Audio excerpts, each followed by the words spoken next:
Hello, and welcome to Cyber Risk Management in Practice.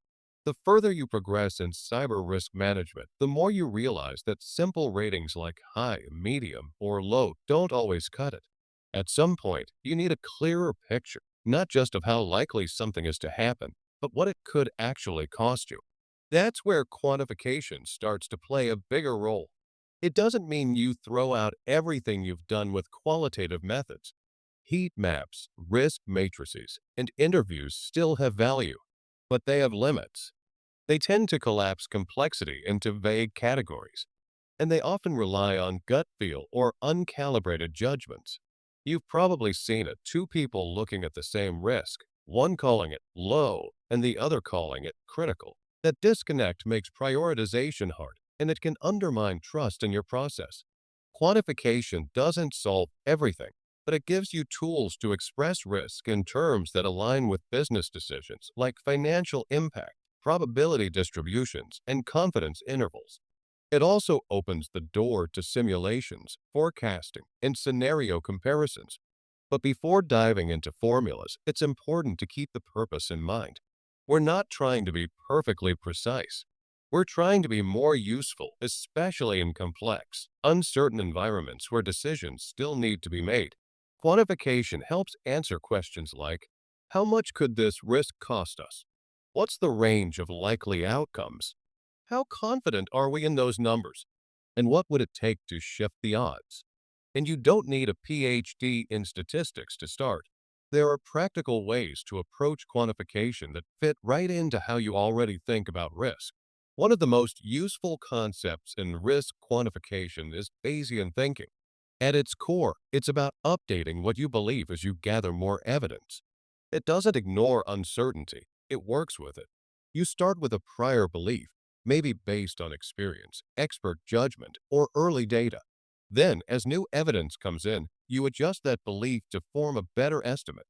That updated belief is what we call the posterior. It's not about being exactly right, it's about becoming less wrong over time. And in cyber risk, this is incredibly relevant. Let's say you're estimating the likelihood of a successful phishing attack in your environment. You might begin with an industry average, say a 15% click rate. That's your prior.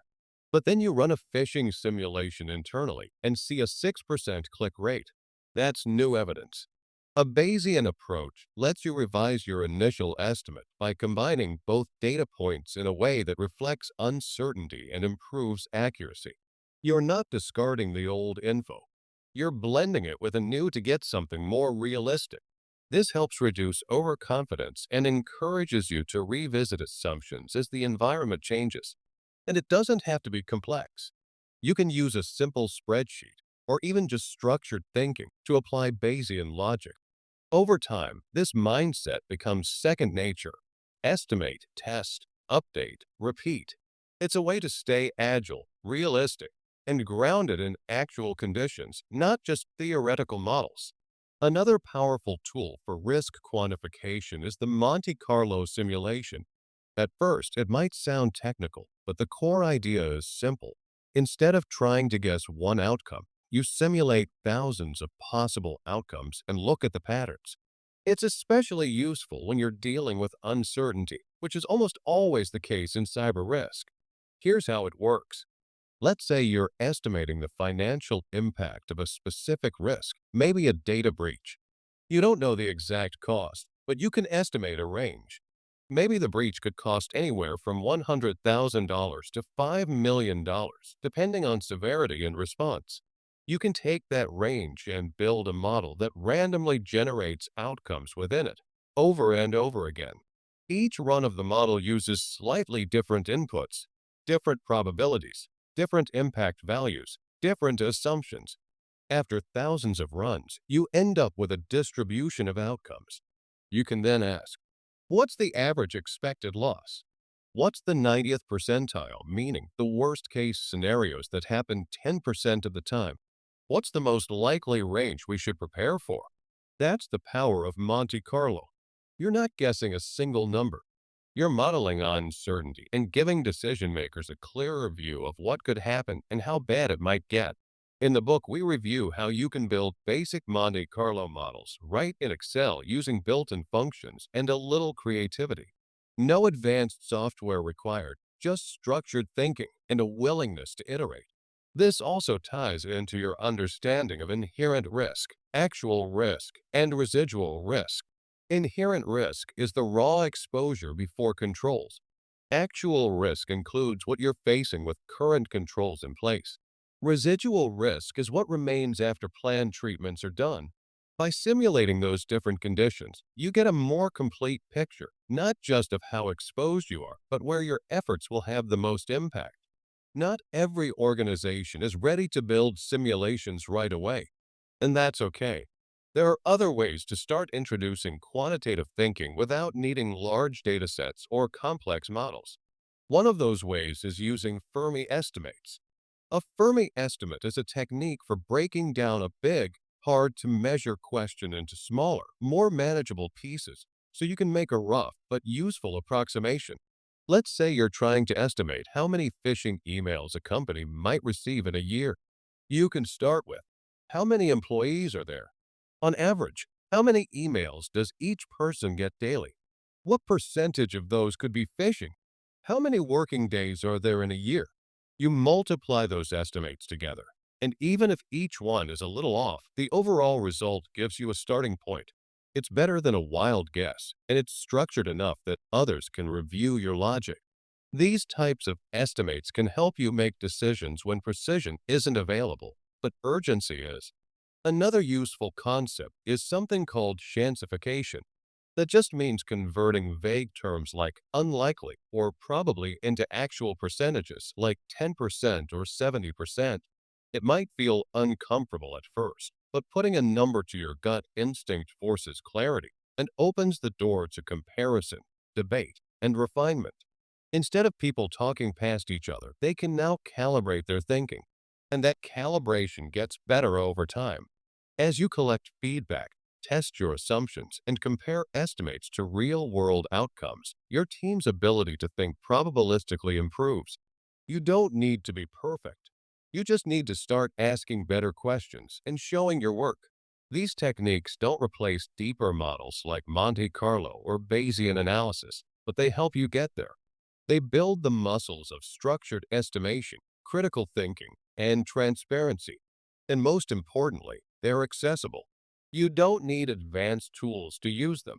Just a mindset of curiosity, practicality, and a willingness to be a little wrong on the way to being more useful. Quantification isn't just a theory, it's something organizations are actively doing. And like any part of cyber risk management, what matters is how it's applied. In one case we explore, when a company started using simulations to better understand operational risk tied to IT failures, they were trying to quantify the potential cost of disruptions in production tied to cyber events. The intent was solid, but early on they ran into problems, not with the math, but with the assumptions. They were modeling outage impacts using internal figures that didn't reflect actual operational behavior. They had numbers, but the numbers weren't anchored in how the business actually worked. So they had to go back, engage operations and finance teams, and rebuild the models around shared understanding. That's when the simulation results became useful, not just accurate, but trusted. This is one of the most important lessons in quantification. The process matters more than the tool. It's easy to get caught up in precision, but if no one believes the input, the output won't help. That's why alignment with the business is essential. Talk to the people who know the systems. Validate the assumptions. Use quantification not just as a report, but as a conversation starter. Also, feedback loops are critical.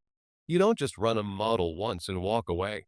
You revisit it as conditions change, as controls evolve, and as you learn from incidents, both your own and those in your industry. You'll see the most progress when risk quantification becomes something the business understands, not just something security does. Quantification doesn't have to replace everything you've already built. In fact, the most effective programs use a hybrid approach, combining qualitative insights with quantitative models to drive smarter, more credible decisions. Not every risk needs a Monte Carlo simulation. Not every board presentation needs a distribution curve. But when you're making tough decisions about budget, about control selection, about how much risk to accept, numbers can help move the conversation from vague to actionable. And they don't have to be complicated. You can start small. Use Fermi estimates to size up risk when you have limited data. Apply Bayesian thinking to update your assumptions over time. Experiment with simple simulations to explore impact ranges. Over time, these tools give you more confidence, not just in your decisions, but in how you explain them to others. And that's really the point. Because in cyber risk management, your job isn't to eliminate uncertainty, it's to navigate it with clarity, consistency, and the ability to adapt. The goal isn't to impress people with your math. It's to help them make better decisions grounded in evidence, shaped by context, and communicated in language they understand. If this approach resonates with you, there's a lot more discussed in the book. Find your copy and embark on this journey with me, improving your cyber risk management program step by step with a practical approach.